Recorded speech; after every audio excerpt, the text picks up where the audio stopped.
All right, we're live, guys. Thank you for coming on. Hey, everyone. Today I got two new Well, I've had these guys on my show before, Derek Galanis and Anthony Hootie Russo. They're both Gambino associates. Derek was on the West Coast with the Cherry Hill Gambinos, and Hootie was with the New York one. So I'm gonna let them, kind of give a background on them if you haven't heard their previous interviews. So what I'll do is I'll start with Derek. Kind of give a background on you and how you got involved with the Cherry Hill Gambinos and a little bit like that. Yeah, no, I was raised really in Southern California. And both our fathers, Rosario Gambino and John Galanis, were at Terminal Island in Southern California. And the brothers, Tommy and Tony, were equal ages to me and my brother. Well, not equal ages, but the disparity was the same. Tommy was the older brother, but he was still a bit younger than me. Tommy and Jason were sort of the faces of the family, and Tony and I were more sort of muscle for our family. And so that's my intro on that. Okay, and who do you kind of introduce yourself and your background with the Gambinos? Absolutely. Thanks for having me. Derek, pleasure to meet you here for the first time. And Adrian, it's always a pleasure. Same to you. I hope we get some people on here. What's up, everybody? This is a live, so we're just free balling it out here. You got me in Atlantic City.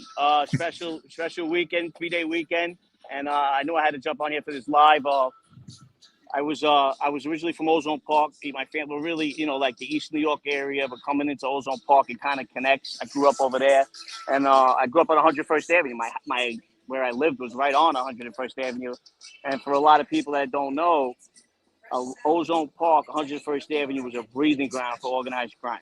We had all five families had social clubs on every block, going from Drew Street all the way to. I mean, listen, going up City Line as well. Uh, the Bananas had social clubs as well, the Gambinos, but just all the way down to John's Club on 98th Street. So that's John Senior, John Gotti Senior, and like I said, it's like I came up with so many people. Like my next door neighbor was a wise guy. The guy down the block was a wise guy. And then it just mattered like what families they were from or what crews. And like there's so many guys that I seen hanging out with the Bananos and they were straightened out with the Gambinos. It was like crazy. And you don't do, a lot of that's frowned upon within the five families. You get straightened out with a crew, you get straightened out with a family, you get a crew, you hang out with a crew, you're part of a crew. That's who you stay with. It wasn't like that, and this was real Cosa Nostra. This was real American Cosa Nostra. This wasn't no, half-ass in Brooklyn or half-ass in the Bronx, which I'm not taking anything away from them. It's just that Ozone Park was the Mecca. All five families. There was a boss, probably at least a boss or an underboss or a consigliere that lived in Ozone Park at Howard Beach within all five families at one point. So that was the Mecca. That's where they live. I mean, you're picking up your bread on Sunday and you'd see the underboss of the Colombo family, or you see an acting boss of the Gambinos, or it was just like an everyday thing. And it was like when I was younger, people would see me and be like, yo, you just said hello to the underboss. And I'm like, bro, that's the guy that lives down the block where I played Little League with his, or whatever, you know what I mean? That's what I grew up in. That's what I was a part of. My crew was very well known throughout the country. We were the princes of the city, and we did anything and everything. We made tons of money, and we got pinched in that. It was actually the first time for that crew in like 100 years, like of that, coming up in that regime in the Gambino family, and they wanted the federal government wanted us. You know what I mean? They just had it out for us. I mean, a lot of the charges were bogus, but they put it together right with the grand juries. Not one piece of physical evidence did they have. And we got pinched with 127 guys, 7 crime families here in America and in Italy. That's how big the pinch was. It was so big they had to bring us to the Armory down in Brooklyn, Fort Hamilton. They had to bring us to the Armory. They couldn't keep us in. They couldn't bring us to any holding cells, any county jails, anything like that. They were calling for guys in. Guys were in Hawaii. Guys were all over the country. All over the world, really. And it was crazy. And we all knew the pinch was coming. We knew 10 months prior because they actually, they got a heads up. They seen the informant talking to the FBI right next to the FBI building. And we got a 10 months heads up. And, like I was brought in. I wasn't around for 6 years. And they brought me back in to start coming around. and they told me what was going on, and I had no idea I'd be pinched, and I wound up being pinched on it. And all the guys in my crew stood strong. They all took their time. I jumped off a global plea. I didn't cooperate, but they considered that cooperating in the eyes of organized crime. So I jumped off a global plea. I was tired of the bullshit. I didn't even belong on the case in the first hand. And I was looking at 30 years, and that's not even lying a little bit about the time. That wasn't even like the first offer. I walked in at career criminal before they even gave me my charges, or before I even got discovery. I was looking at 20 years as a career criminal, and I had to fight that.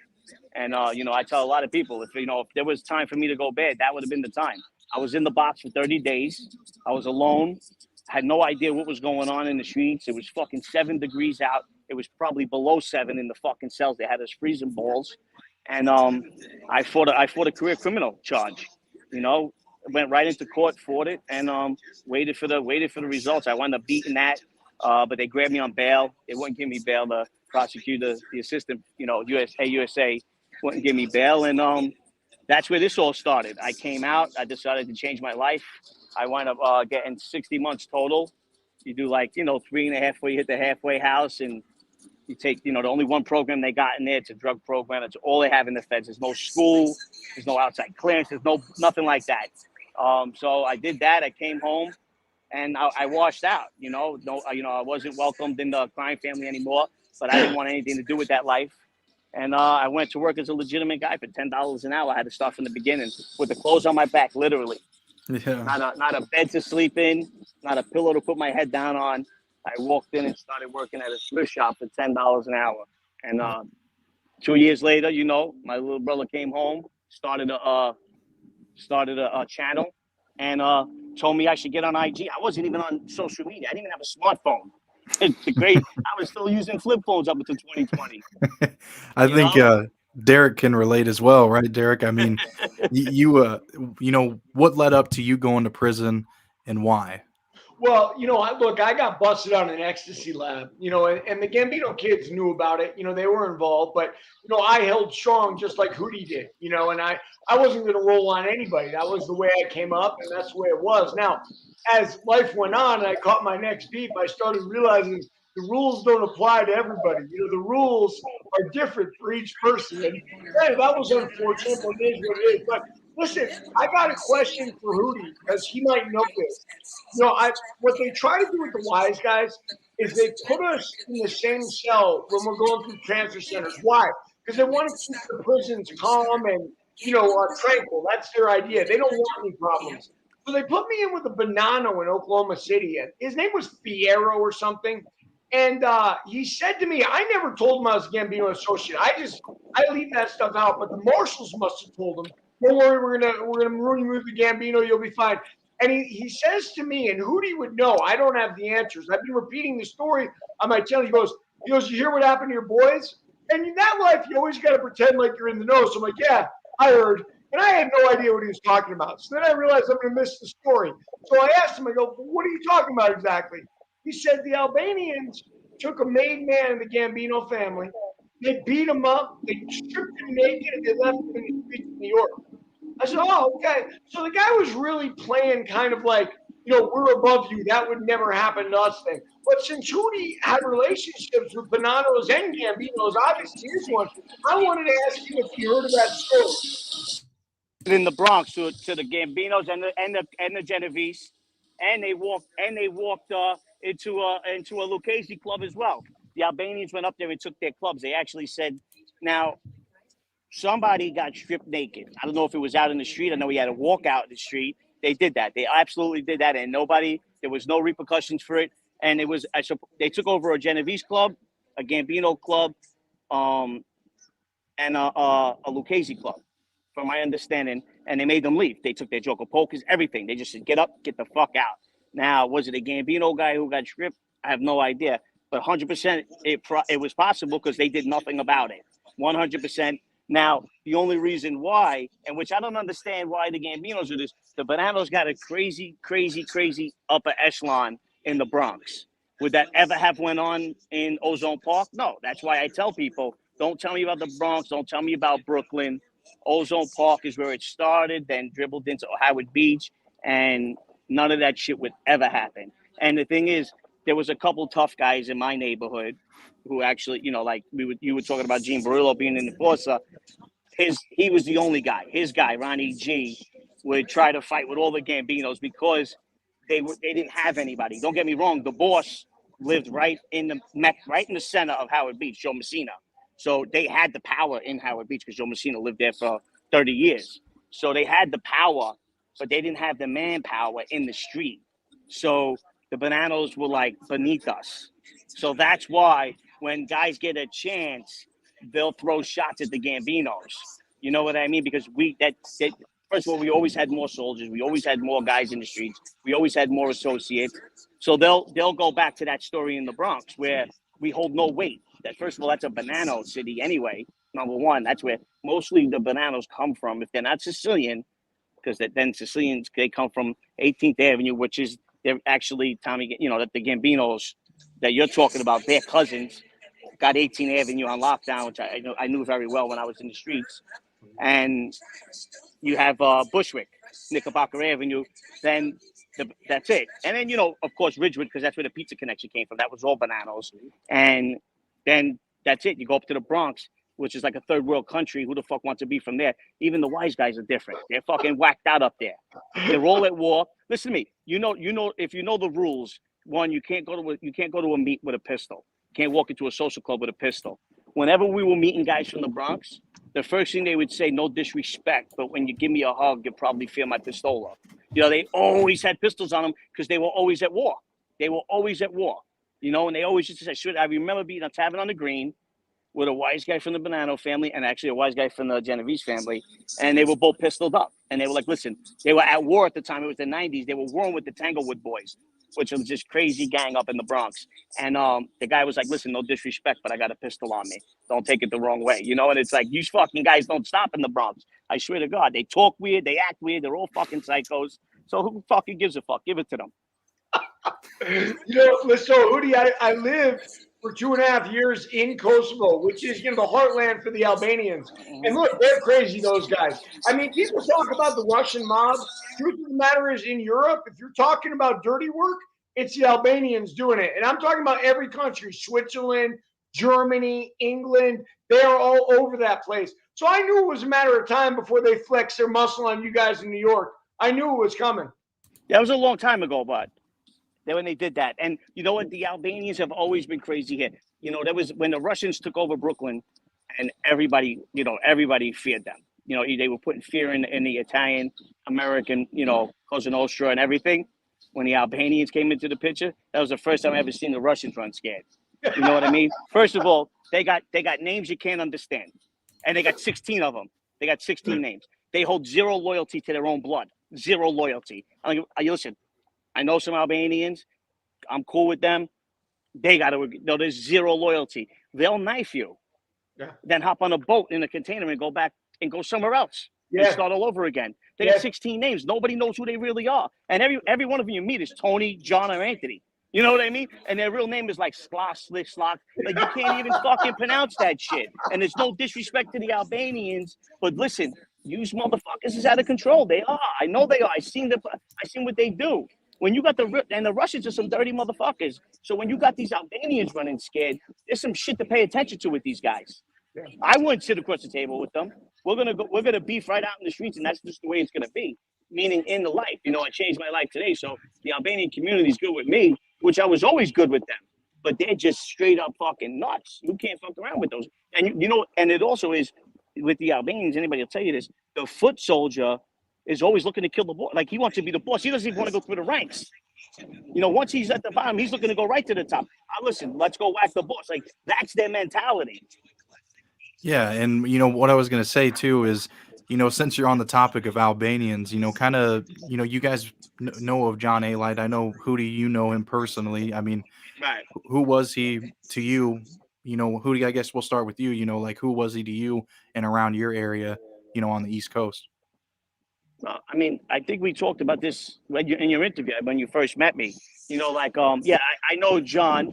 We weren't friends in the street. You know what I mean? We're, acquaintances now. I would think we say hello and goodbye when we see each other. There's nothing but, blessed and love between that. But John grew up Italian. Anybody that looks at John or sees John, he sounds more Italian than me, and I got probably the biggest accent you'll ever think of. And I can't shake it no matter where I go. And John sounds like people think like he's out of the movie, and it's like, no, that's how he's been his whole life. And listen, I'll tell it like it is. I seen the toughest guys in my neighborhood, and I'm talking about guys I seen put work in, guys I know that put work in, and tough as a motherfucker with their hands, hide underneath cars from this guy. And like by the time I knew of him going back to my childhood, but I witnessed it all as I got older because I came up with the guys that are John's age. Those are the guys that were my mentors. And when I seen the way those guys acted, and by then John wasn't hanging out in the neighborhood no more. They used to call him Casper because he was like a ghost. And the only time he came into the neighborhood was to put work in. And work means hurting somebody, killing somebody, shooting somebody. And he was one of those guys that came around in broad daylight, which, Gene's great uncle was known for. Fat Andy Ruggiano invented the suicide missions where you do a hit in the broad daylight. I mean, everything I know about John ever doing was always in broad daylight. He'd just pull up in the car and stab somebody. What happened? That guy's bleeding. I seen that once. And I'm like, I didn't even see John. They're like, oh, Alite came by and stabbed this guy or baseball batted this guy. He was a serious guy, and I'm gonna be honest with you, like I got no beef with no wise guys in the street, or they might feel a certain way about me today, but I still go everywhere, walk my day. I'm in Atlantic City today, and you'll always see me videoing in my neighborhood, but there really ain't nothing left there, or in Brooklyn.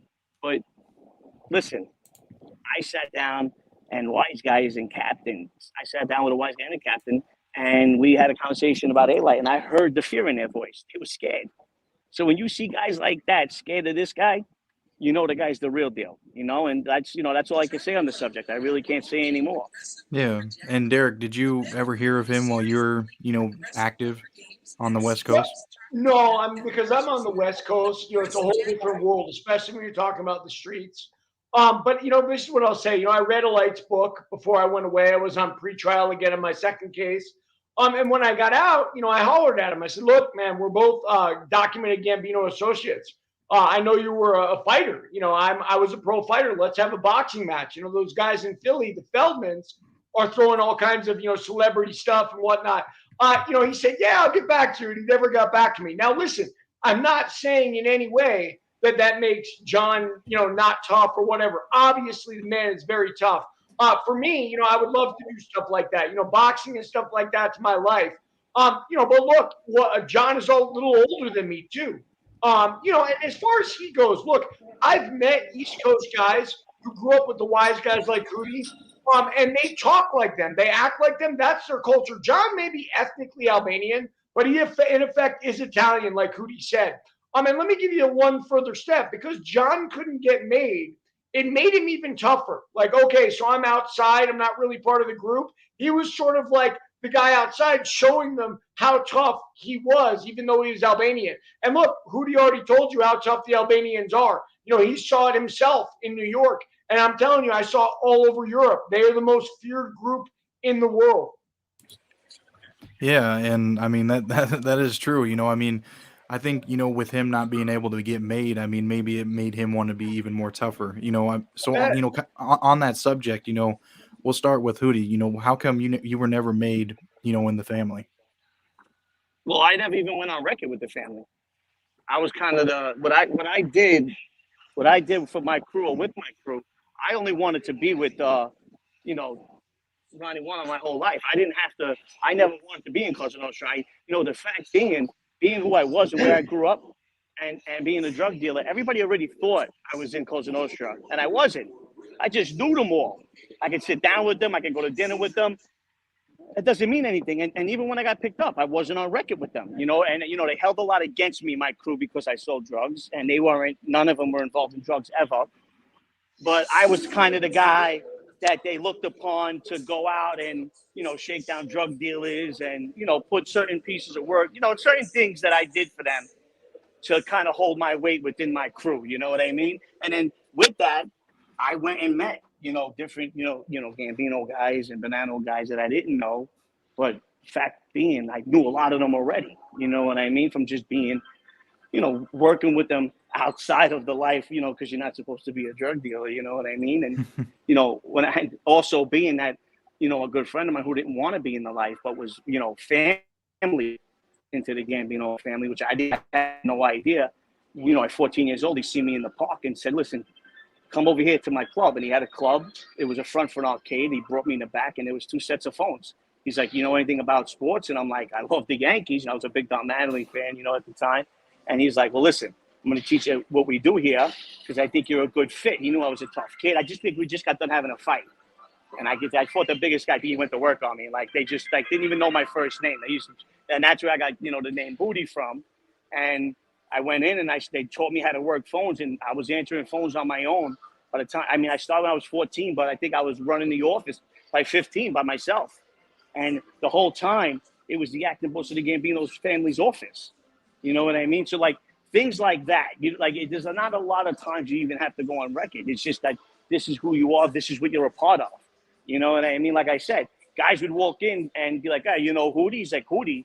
That's Anthony Russo. That's not Hootie. I know this guy his whole life. He lived up the block from my cousin, or he lived on that. That's what Ozone Park was. That's what 101st Avenue was. You know what I mean? Like I said, you'd see Gambinos hanging out with Bananos and Lucchese's and Colombos. I got confused when I got into life because I thought a lot of guys were with one family, and they're like, no, he just hangs out with that crew. That's his gumbada. They were neighbors or their cousins, and their fathers came over on the same boat. They both were from Barres, or, it was always something like that, And just that's how it was, And listen to me. I'm going to tell you this. You all know that you can't, the old rules were, it started out you had to be Sicilian. That's number one. Let's get that straight. Not your father, not your mother. You had to be 100% Sicilian to get straightened out. That's what the Mafia was. That's what they wanted the American Mafia to be.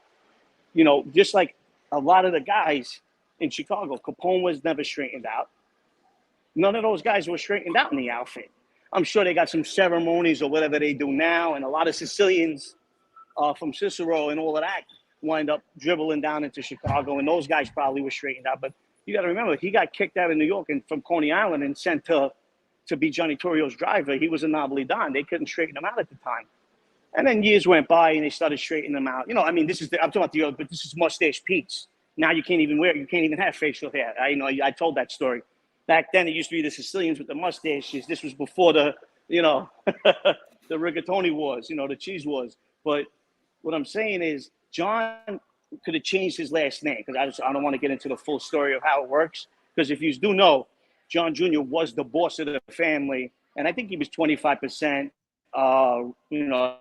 like Russian Jew or something like that. Whatever it was very minor what he had inside him. But there's a lot of people, guys were Hawaii, straightened out. Then they made it to where your father only had to be Italian. Your father could have only been 25% Italian, just as long as his name ended in a vowel. Val. I know a kid that was half Spanish and half Italian, and one of the bosses of the family. Hey, Anthony, you're kind of cutting out. That I didn't believe it. And then I was at a car. Can you hear me? I'm trying to get to a spot in the casino where it don't cut out. You know what I mean? So they give you dead spots because they want you to get back to the tables and gamble, right? So, I heard it with myself. I'm playing I'm sitting in a club, in a cafe, actually, poker, and the boss of the family comes in, kid that I'm with, right there in front of me has a conversation about him changing his last name so they could straighten him out. I was out of my – now, this is what I try to tell people. There's guys that are straightened out that never met the boss of his own family. Like, when you're a made guy, you're at the bottom of the totem pole. You know what I'm saying? Like, straightened down, one guy was captain. So we met so many powerful people. It was crazy. But like I said, we're in the back of the guy's cafe playing Italian polka. He's bound to come in and hang out with us and break bread. You know what I mean? And he loved this kid and wanted this kid to change his last name, but he wouldn't. And on top of it, his father was a retired cop. And the rules. So that probably wouldn't work. If you have a cop in the family or somebody was getting in the family, these are rules. You couldn't get straightened out. And it's not even you. It's your family. You couldn't get straightened out. Like, these are rules that, got watered down and broken up. But I seen this kid get pushed to change his last name to get straightened out. And, I'm sure John didn't want to disrespect his Albanian heritage. And John's time, the rules applied. I don't know later on in life, but John was a boss and had his own crew, and he had a crew that was tougher, put more work in and more balls than probably half the family. His crew was just not, they were probably just as crazy as him, probably not as tough because John was a boxer. You know what I mean? And John would have definitely probably boxed you, Derek, because that's just the type of guy he is. But he's so busy with his books and all these interviews, and he's, international. Like I maybe seen John 3 times since they interviewed me. You know what I mean? And he's, best friends with my little brother. So I'm sure that wasn't the case. He was probably just got busy and things probably came up. But like he was a legitimate tough guy, and he had 5 or 6 legitimate tough guys with him, and then probably had 50 to 100 soldiers in the street. Besides that would put working for him at any moment just to be around them. So he was a boss in his own right. You know what I mean? Living in Cherry Hill, like he was probably running Cherry Hill. I don't know what was going on down there. You know what I mean? So, I'm pretty sure it probably could have got him straightened out if he changed his last name. Because I'm going to be honest with you, I didn't know he was an Albanian until I was an adult, because his last name ends in a vowel. So I thought that he was part of their life. You know what I mean? Yeah. And like I said, he moved like a boss. People talked like he was a boss. So I thought he was straightened out.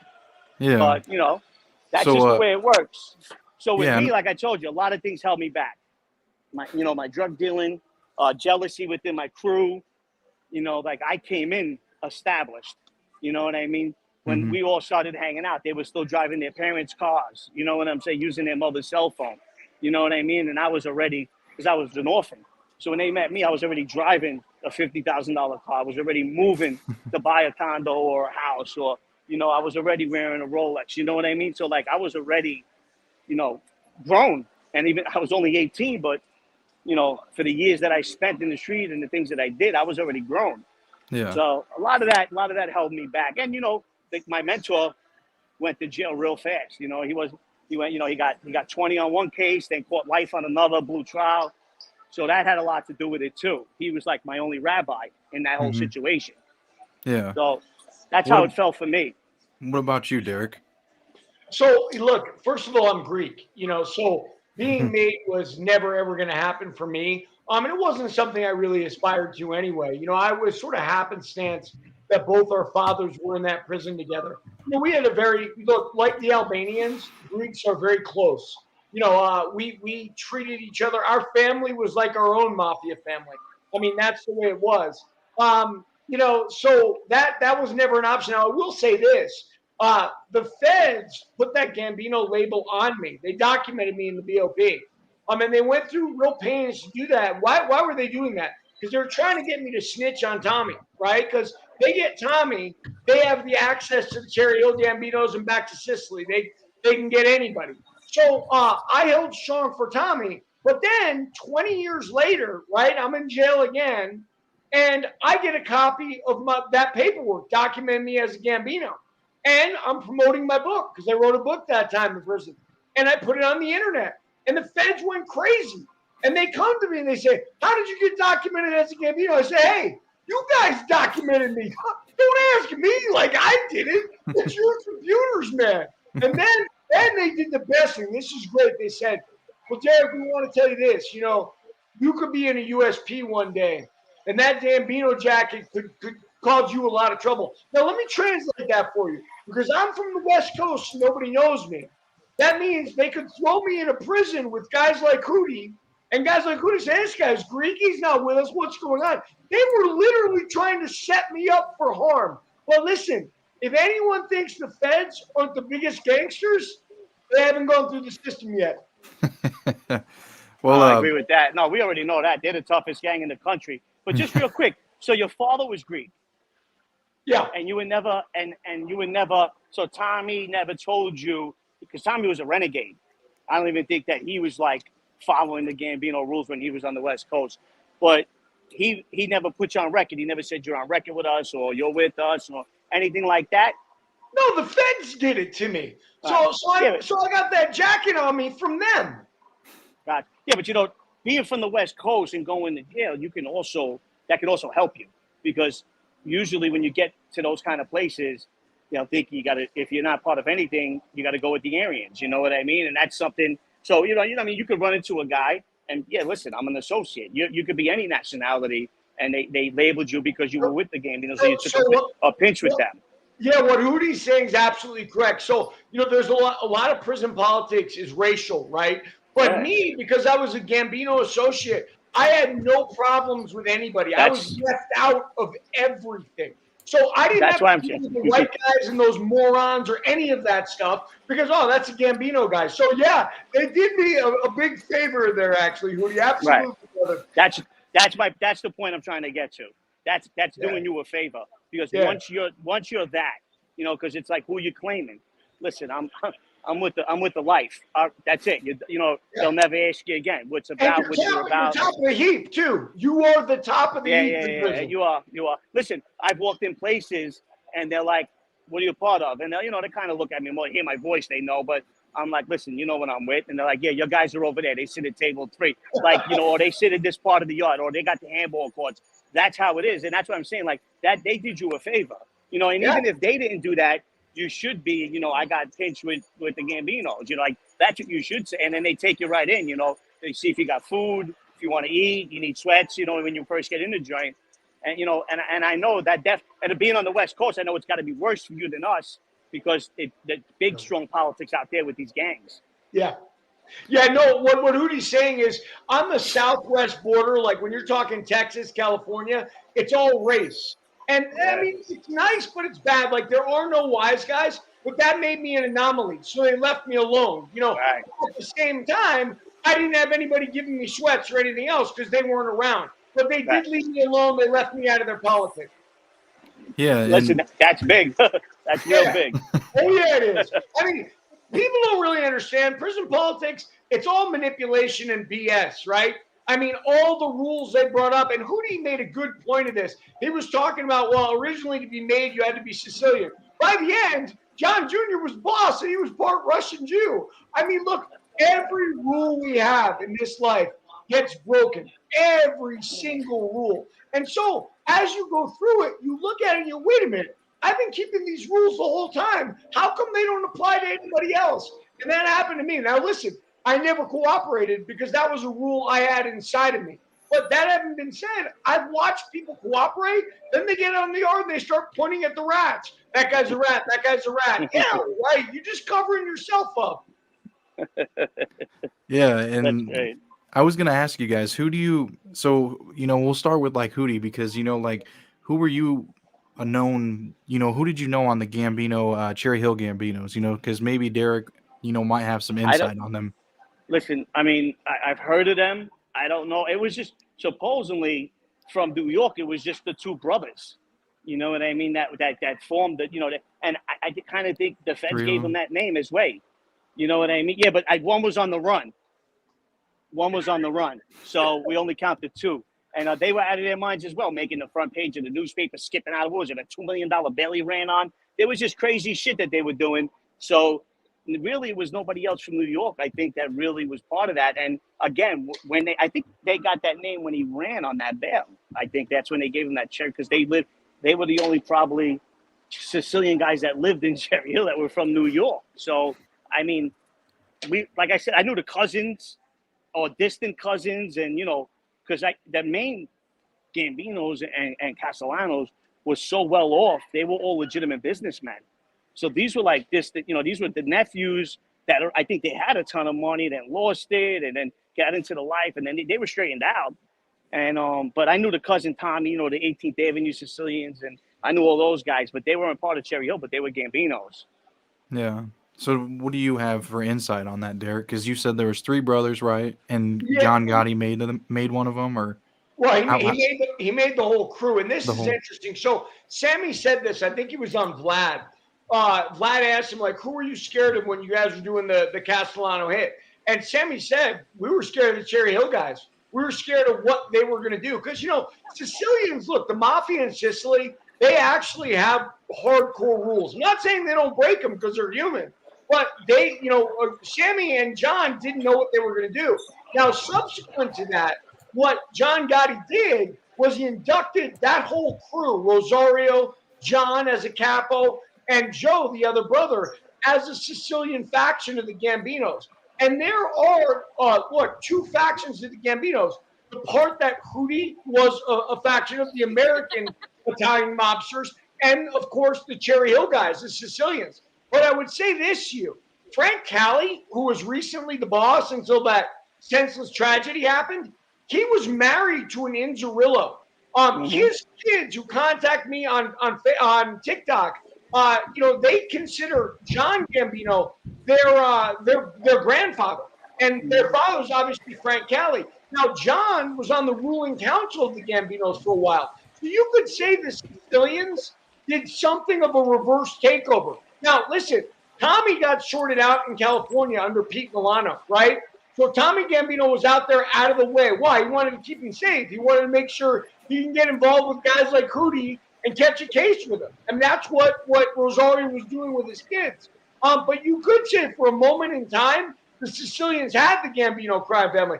I'm sure Hootie might disagree with that because he is from the other faction. No, because you got to understand, we were with Bobby Glasses and he was a Sicilian faction. No, that's 100%. No, not at all. And you got to remember, the Cherry Hill Gambinos were three guys, and two of the brothers were the ones out because the one was on the lam. Then whoever came along and got with them was just part of their crew. The Sicilians were in the Gambinos with the 18th Avenue, which was Rosario and Tommy's cousin, Tommy Gambino, and all those guys. And we were 100%. You got to remember, the ruling panel was three bosses. Two of them were Sicilian. Dom the Italian, Bobby Glasses, who passed away, who got life, and a guy named Big Louie, who was an American, born here. The rest of them were Sicilians. You got to understand, we had Ridgewood, which was all Sicilians between the Bananas and the Gambinos, and the 18th Avenue was all Gambino Sicilians. So no, not at all. But like I said, again, the Cherry Hill really were only the three brothers, mainly the two, because the other one got sent to the West Coast. And then whatever crew that they got involved with or did was part of whatever, the Cherry Hill. But again, the Sicilians were 18th Avenue, and that was his cousins and all, whatever. They got great cousins. There's so many of them, you can't even keep count. I got a question for you, man. So here's my question. Now that Frank got whacked and John has been dead for a while from health conditions, are the Sicilians in control of the Gambinos still, or is it the Americans? Wait, what do you mean, John? John who? Well, okay, so John Gambino died. Well, I don't know. He wasn't involved in the upper echelon for years. Yeah, but he was on that ruling panel for a while. Yeah, so my question is, are the Sicilians in charge or the Americans? They've been in charge for the last 20 years, 27 years, longer. There you go. But that's what I'm saying. Like, there's no, I kind of don't think there's been a fraction probably the last 30 years. It hasn't been split. You know what I mean? Right. A lot of those guys came home 25 years ago that went away for 20 years on all them dope charges. The Sicilians were all in jail for, the Tommy Gambino, their friends, their family were all big dope dealers. Yeah. So those guys were big money guys. Yeah. All came home. I got to remember because I'm off it's got to be 18 years since I've really been with those guys. So I would say 20 years ago, 22 years, 23 years ago, the Sicilians all came home. And I know that, they were strong. That's when two were running the ruling panel out of the three bosses. Yeah. And that was Bobby Glasses and Dom the Italian. John being part of the ruling panel was probably before I even got involved with them. You know what I mean? To even know about that. Well, but yeah, the Sicilians run the whole family now. I had someone ask, they wanted to really know about your guys' drug connections, so if you want to start, Derek, because Derek was essentially involved with El Chapo, and then Hootie, he went to Mexico and, met with the cartel. So you guys both have crazy stories about that. So Derek, kind of, go into your story with drugs. Yeah, so a guy who was in prison with Rosario Gambino and my father at Terminal Island was an Italian guy named Dennis Alba. Now, Alba wasn't in any way straightened out. I mean, he wasn't a made guy, and that's not really how he carried himself. But he was a chemist, and he was a drug dealer for years. Used to take, cocaine pasta from the Colombians and make it into the powder that people use. But by the 90s, he got out and came home and started working with us on some of our financial scams. He was making ecstasy. And, I was a young kid. I was in my 20s. And he comes to me with a bunch of boats of ecstasy. He says, "Hey, Derek, can you sell these?" I said, "Can I sell them?" "Of course I can sell them." I thought it was the coolest thing in the world. I didn't realize what I was getting into. And the irony is, I was off in Kosovo for 2.5 years, right? I had stopped drug dealing completely. But when I came home, I walked right into a DEA indictment.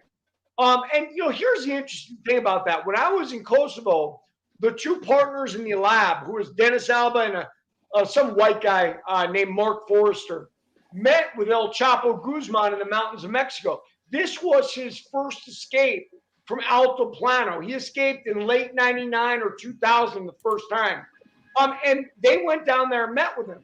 And listen, the DEA was already on their tail. They monitored everything they did. Now, in the paperwork, it says, we hit the border of Mexico and we stopped all surveillance. Okay, yeah, that's real nice. But beyond that, the snitch on our case was a Swedish chemist named Tomas Lilius. Tomas Lilius went to Mexico and met with El Chapo too. Tomas Lilius was the undercover informant on our case. So what that tells you is the DEA knew exactly where El Chapo was. I mean, their informant was on the ground with him. So, it's all just a big game. Because somebody's got to control the drugs. They know they can't get rid of them. The Arianos got killed. I was in prison. It was 2001, right? And then suddenly El Chapo's out. Like, you can see the government is allowing the new people, for whatever reason, whatever beef they had, I'm sure it's over money, you take over now. You're in charge. So it's just a game, man. It's absolute corruption. And people say it's in Mexico. No, it's corrupt in America too. So yeah, that's the drug stuff I have. Any thoughts on that, Hootie? Oh, well, so there was no connection to El Chapo. You were. He cut out. Yeah, Hootie, so you're cutting out, brother. Let me try to answer the question. So the meeting in Mexico between Alba and Forrester and El Chapo was to sort out the lab. Now, what Chapo wanted to do was create a lab in Mexico. Hey, Sean from Polk Street, I remember you. So what Chapo wanted to do was create labs in Mexico run by Alba, and then we're going to split it. A quarter was going to go to Alba and Forrester. A quarter was going to go to the Mexican guy who introduced them. And the other half was going to go to El Chapo. Now, Alba is a scary type of guy. He wasn't going to get involved with El Chapo because how does the drug game really work? Alba shows the Mexican chemist how to do it. He gets them all straightened out one night, and then he lands up in a ditch, right? Because Chapo wants his extra quarter on that. So, yeah, there was a connection. There was business on the table. And in fact, by the way, that masseuse that they were going to give 25% to, he got arrested with us. And I'll tell you something else. This is very strange. I mean, this is a case where they were giving out 30s and 20s. That masseuse, the connection to El Chapo, got 6 years. I mean, you explain to me what that's all about. This is the guy who was El Chapo's masseuse. I mean, it just boggles the imagination, but that's because there's things going on behind the scenes that we'll never know. Yeah. So, Hootie, I never knew that El Chapo was getting involved in ecstasy. Can you hear me? Yeah, he tried with us. He tried with us. You're kind of cutting out, Hootie. I mean, the guy's got so much fucking money. I'm surprised that he moved from cocaine to ecstasy. It's something new you learn every day. That's crazy. You gotta remember, look, in the 90s, that was a real popular drug, especially on the West Coast and stuff like that. And by the way, I read your indictment, brother. I mean, I know you weren't involved in it, but there was ecstasy in your indictment too. Yeah, absolutely. In the 90s, absolutely. But so that's when the guy met with him in the 90s. Back then, they weren't looking for him. No. So they met with him in the year 2000, right when he first escaped from Alto Plano. The first time he got away. They remember he was on the run for 13 years. They caught him again, and then he escaped again. Yeah, it's crazy. No, because why I'm asking is I wasn't familiar with El Chapo, but Gene was away with El Chapo's right-hand man. So the stories that I was hearing when Gene first came home were insane about Chapo. Now I'm adding ecstasy to it. This guy was just into everything. He was a billionaire. It was like insane what this guy was doing. And they portray him in all these shows and everything as a two-bit idiot. not even a thug, a two-bit idiot. In all these narco shows and movies, they portray El Chapo to be an idiot. The guy made $1 billion in cocaine. Now I'm finding out he had factories set up in Chicago. He was sending trucks of guns down to Chicago for the war.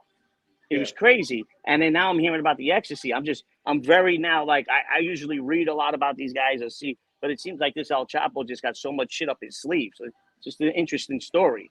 Yeah, and you also have one as well, Hootie. I mean, Well, yeah, someone, yeah. I mean, I never got off with the cartel. I mean, yeah, I yeah, tried to. I went there. You know, a guy saved my life. They probably would have killed me in Juarez. You know what I mean? But I went to Mexico when I was young. I was moving weight. I didn't think I was a big shot, but I thought that I was good enough, you know, to sit at the table and just to try to get a connect. And, you know, I wind up getting a schooling from a retired Sicario, and you don't see too many of those guys. And this old timer, you know, schooled me on not to get involved with the cartels and lock myself into, you know, I mean, minimum you're going to do 50, 100 keys a week. You know what I mean? And I wasn't on that kind of level. And if you don't take the 50 or 100 keys a week, they're going to blow your house up. You know what I mean? Like, there was just, you know, the lesson that I got that one day was insane. And I just wind up coming home and getting a Dominican connect who was dealing with the cartel. He was the next guy in charge. So every week I can change my order. You know what I mean? If I wanted one, if I wanted two, if I wanted 10, it didn't matter. yeah, And he Wholesale. dealt straight. Yeah, he dealt straight with the cartel, so my prices were insane already. You know, and yeah. and then we wind up in the '90s, going up to Canada. They call them clans, not cartels, and getting a farmer. And a farmer is the guy you need to get the hydro over. And we caught a guy in British Columbia, and man, cocaine got put right away. The money that I found out that you can make, and I already, you know, I knew the weed business. I just didn't know how cheap you can get it when you're taking 100 pounds a week. And then I'm like, 100 pounds a week. I just had this scenario with the cartel. I says, I don't want to get involved in this, but they're not, you know, they're killing guys up there as well, but not, you know, not even close to the cartels levels down in Mexico. Mexico's worse than Colombia, worse than Peru. And Peru's where it comes from. You know what I It is mean? now. Yeah. How Shoot, did you get your insane. pharmaceutical connect? So that was later on. So then the Mhm. 2000s come and a guy gets jammed up with, you know, money, and he can't pay it back, but he's got this pharmaceutical thing going. And they come to me. I was, you know, the drug guy in the crew, and they're like, listen, this guy here, now they introduced me to the guy. This guy here is going to give you this every week. I need you to move it. Not even can you move it. You know, we kind of had a half-ass story before they introduced me. And it was kind of, what can you do with this? You know, like, can you get rid of it? And it wasn't like a yes or no question. The only time I've ever seen that before was at the dentist when I had a toothache. Guy gave me, you know, prescribed me, you know, Vicodin. So I'm like, yeah, you know, I'm the guy. Fuck it. What am I gonna do? Everybody knows me. I'm known all over the neighborhood. I'm known, throughout a lot of places now. I'm like, I could do it. No clue. So I wound up meeting the guy that introduced me to him, and he has to pay back. I think it was like 130,000 his bill, or 125,000, something weird like that. And he was going to give me a certain amount every week to come off the bill. So I'm like, okay, you know. So he was giving me that. Listen, I was making a nickel. I was even maybe breaking even a lot of weeks, just because I thought I was just doing them the favor, one hand to the other. And what happened was he winds up losing his kid, whatever he had moving. I didn't know what this guy was doing. So I'm like, I thought, listen, back then people had, you know, pharmacists. So I'm like, you know, they're doctor chasing or whatever they call it. And all of a sudden he comes to me and he's like, listen, my kid's out. I want to know if you're interested in taking everything I got. So I'm like, what do you got? He's like, oh, you know, I say 30,000 just because 27,000 is a weird number. It wound up coming out to be 27,000 pills a week. And I kind of think he was getting double that. Now, 27,000 pills a week is a connect. This guy's the guy. You know, he's the guy. You know, he's the cartel. So I'm like, really? 27,000? Now, I was giving my 2,500,000 to the Hells Angels. So I go, and they, you know, every week they broke my balls. Like, it wasn't even a problem to get rid of. Broke my balls to get more. So I'm like, listen, I go to the guy and I'm like, you know, your dream came true. I could get more. So I'm thinking I'll piece 5,000 out to him, 7,000. He's like, what can you get me now? 50,000? I'm like, what? He's like, yeah, I need 50,000 a week. I'm like, no. I'm like, I thought I was coming here with a gift. I got 27,000. He's like, all right, I'll take it. So, that was another easy move for me. And then come to find out, what happened was his guy took all like Middle Eastern pharmacists and had them ordering from the distributor sealed bottles, because now he's giving it to me. It used to come in a Ziploc bag. I'm getting the sealed factory bottles, and it's like a fucking gallon jug right from the factory, labeled on it and everything. And he was going up and down Liberty Avenue, all over Queens, and he hit every factory, and he was collecting like 50,000 pills a week. And I was moving 27,000 pills a week for over a year. And listen to me, now I'm putting 50 cents on a pill because now the price dropped. And the thing was, the Gambino, the guy that was running my crew and my operation, came home from jail and found out what we were doing. And the guy had about, I think it was 5 or 10,000 left on his bill. It was probably 5,000. I think I glommed 5 G's too. So they were like, listen, now they didn't know about the 27,000, and they didn't know that I'm like, this is what I'm doing now. This is, you introduced me to the guy. That's it. His brother's a wise guy with the Lucchese's. His brother was put work in. I knew his brother personally put work in. You know what I mean? His brother was on a hit team that killed my Paula's cousin. So I knew that, he comes from a stand-up family, but I don't know him. So I'm dealing with him now for, I think it's 10, 11 months. And I think 9 months in, 10 months in, it's like 5,000, 10,000 left. And my guy comes home. And it's funny, we're at Tavern on the Green. None of us are supposed to meet. 2 guys are on parole. They got paper, and I can't be around them. And they definitely don't want to be around me. I'm the big drug dealer. So we all go to a party. And this is a Sunday. This is how crazy it is. This is a Sunday. And we all go to a party, Tavern on the Green. We meet. We're in the back. They got these like willow trees or whatever they are. And we're all back there in the weeds. And they tell the story, what's going on, what happened, what he owed. The guy, he didn't know any of the story. And they're like, what's the bill? He's like, he owes 5,000. He looks at me and he goes, throw the beeper out, throw the burner out. Don't ever meet the guy again. Chalk the money up. I don't give a fuck about the money. If I knew this from the beginning, I would have chalked 100 G's up because I want nothing to do with those things. On a Sunday, they introduced me to the guy. The top guy tells me, throw it out. The guy who introduced me to him put a tail between his legs and walked out the door. And that was it. Now I'm like, holy shit. Like, really? I'm going to be honest. I probably didn't even second think it back then. I'm like, yeah, okay, whatever. Just one of those. Monday comes, and he's never been to my house. He calls me, tells me we got to meet on the burner. I'm like, yeah, no problem. But now he's supposed to give me the last batch. He's not supposed to give me any more than that to pay the remaining balance. So it was like 1,000 pills or something. And my family winds up coming home from vacation early. It was just this was like meant to be. It was storybook, but in a bad way. And he winds up coming to my house, and my family comes home at the same time. And he hands me a bag, and it's a bright baby blue bag. And I'm like, what? Like, just right out of the car. And me thinking, the money's either in there or the 1,000 pills. When I get inside, he handed me like 5,000 pills in a baby blue bag. They were filming it the whole time. Come to figure later on, that's how they do it. That's how they do a controlled buy at the end when they're locking the whole case up. He was going to each individual person, all the pharmacists, me, everybody on the case. This was the sweep. This was the day, that Monday morning. They just told me Sunday not to answer his call. That's how crazy this story is, because they didn't talk to me. They didn't send me a package. They didn't come visit me. They just cut me out of their lives when this happened, when I got pinched for this. Because right away I was looking at 7.5 to 15. The guy wound up going bad on the case, thank God, and told them I'm not the top dog. I got into the case because he was paying back a beef for bookmaking or Shylock or whatever the beef was at the time.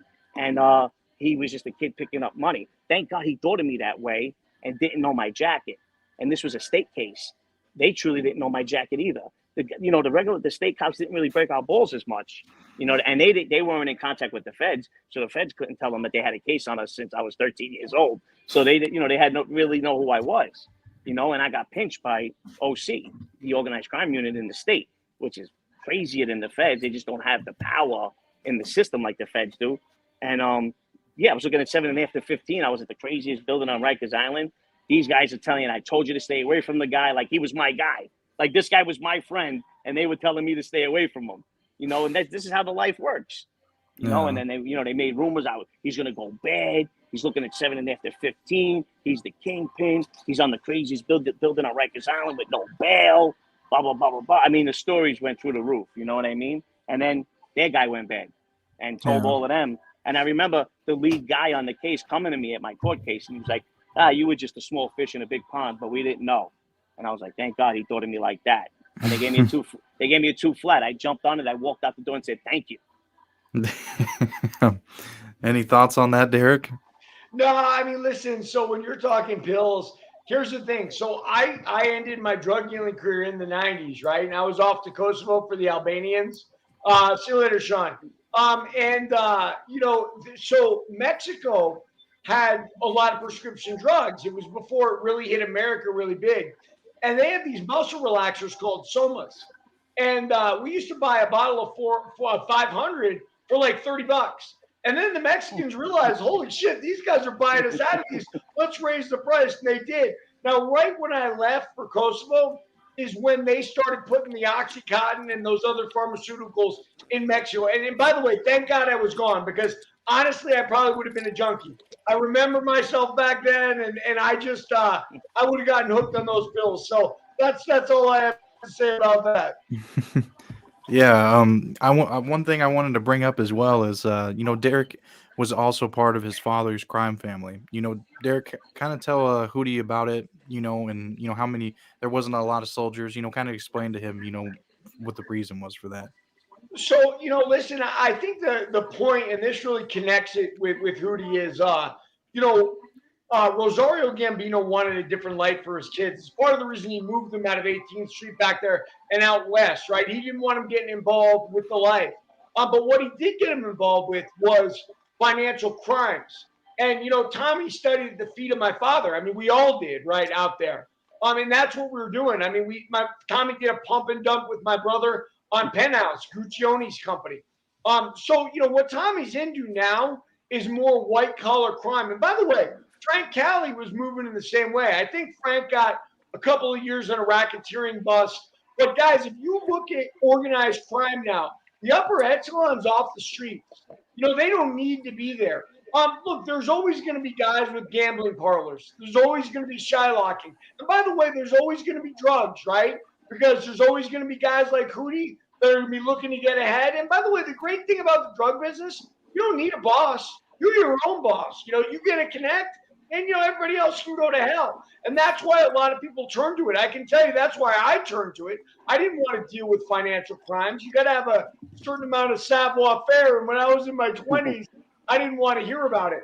But yeah, Tommy and the Cherry Hill Gambinos have gone that way. Even Rosario, who they picked up in Sicily again, they picked him up for an online gaming thing, a WhatsApp message based on online gaming. But those guys have all gone that way. Tommy right now is selling wine, right? That's his front out there in California. By the way, who else is selling wine right now? I know you guys know this. Michael Francis. Something else. Michael Francis was the cellmate of Rosario when Michael came through Terminal Island. I can tell you, I guarantee you that Tommy put Michael onto that wine business. Michael, you got a big name. Let's do it. And, that's what they're doing out there. So, yeah, it's a different world now, man. Looks like we lost Hootie.